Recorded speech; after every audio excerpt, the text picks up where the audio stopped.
اللہ کے حبیب نے فرمایا کہ میں اجر رسالت کچھ نہیں مانگتا سوائے اس کے کہ میری آل سے محبت کرو، مودت کرو۔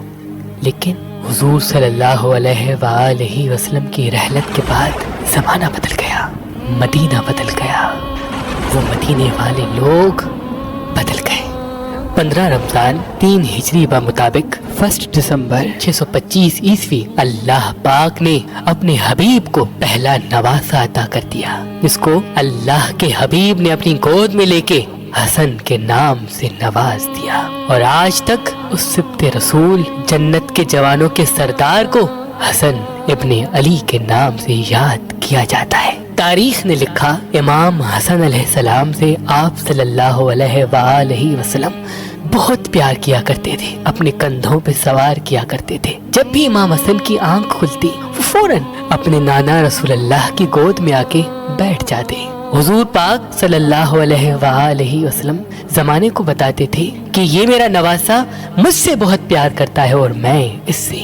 یاد رکھنا، جو اس حسن کو دوست رکھے گا اس نے مجھ محمد سے دوستی کر لی، اور جس نے مجھ محمد سے دوستی کر لی اس نے اللہ سے دوستی کر لی۔ آپ اکثر امام حسن کا چہرہ مبارک چوما کرتے تھے۔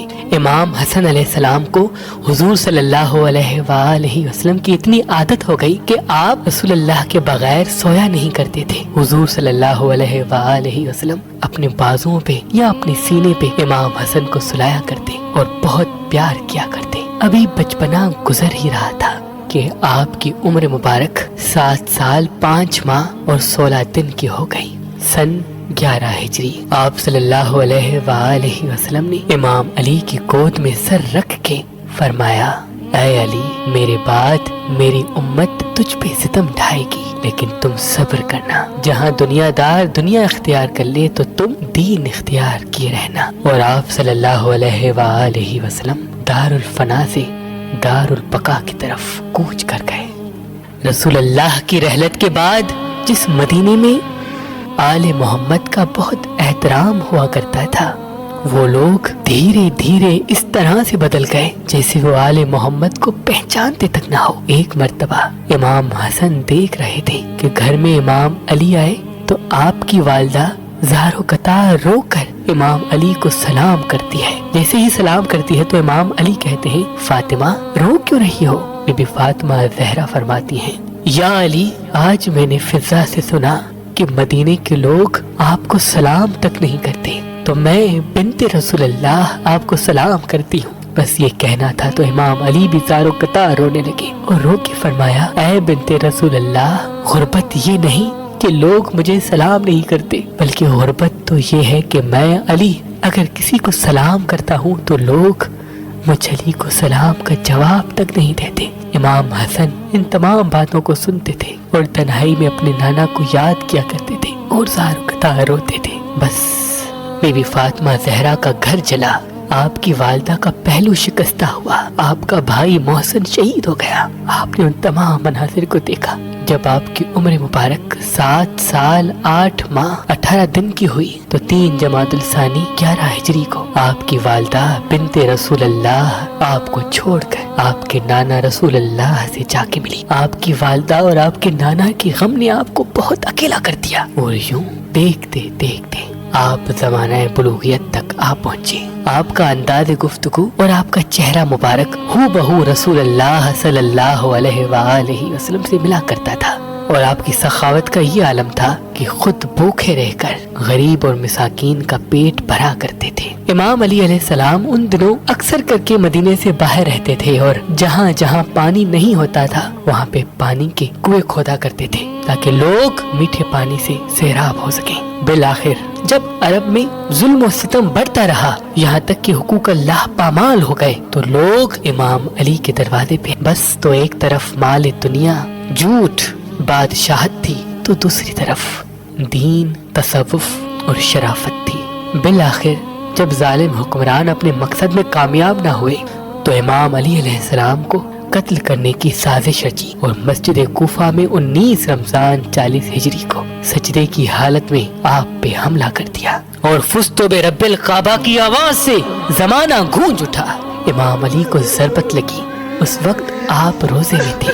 لوگ امام علی کو سنبھالنے لگے تو امام علی نے فوراً اپنے بڑے بیٹے حسن سے کہا، حسن پہلے نماز ختم کراؤ، اس کے بعد مجھے اپنے گھر لے چلو۔ امام حسن علیہ السلام نے نماز ختم کر کے اپنے بابا علی ابن ابی طالب کو گھر لے کے آئے۔ آپ بستر شہادت پہ تھے اور اپنے بیٹے حسن ابن علی سے فرماتے ہیں، اے حسن یاد رکھنا، میرے بعد تیرے نانا کی امت تیرے سامنے تیرے بابا کو گالیاں دے گی، تجھے گالیاں دے گی، لیکن اے حسن تم صبر کرنا۔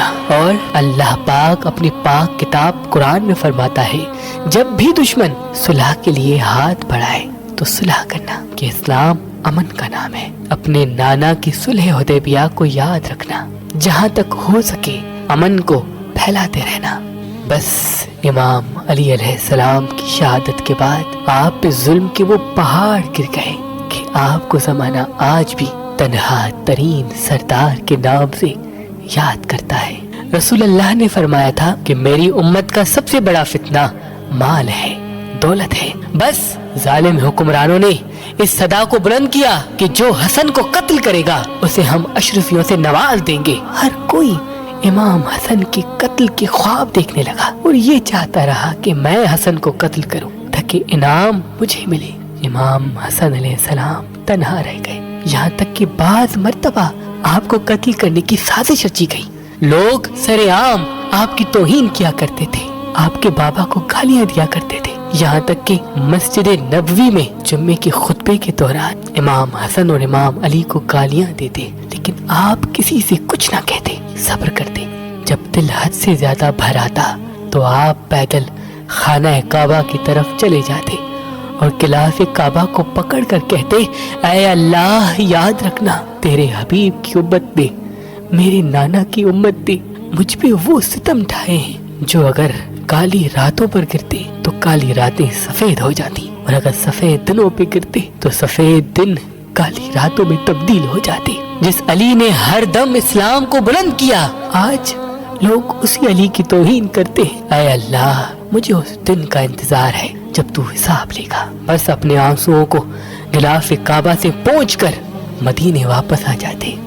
بس 28 صفر 50 ہجری کو ایک ایسا زہر آپ کو دیا گیا جس کا اگر ایک قطرہ کسی تالاب میں گر جاتا تو اس تالاب کی ساری مچھلیاں مر جاتی۔ جیسے ہی وہ زہر پانی میں ملا کر آپ کو دیا گیا، آپ نے وہ پانی نوش فرمایا، آپ کے جگر کے ٹکڑے آپ کے منہ سے زمین پہ گرنے لگے، گھر میں کوہراؤ مچ گیا، اور آپ نے اپنے بھائی حسین کو بلا کر وصیت کر دی کہ حسین مجھے اپنے نانا کے پہلو میں تدفین کرنا، لیکن اگر وقت کے حاکم میرے نانا کا پہلو نہ دے تو مجھے میری ماں کے قدموں میں تدفین کر دینا۔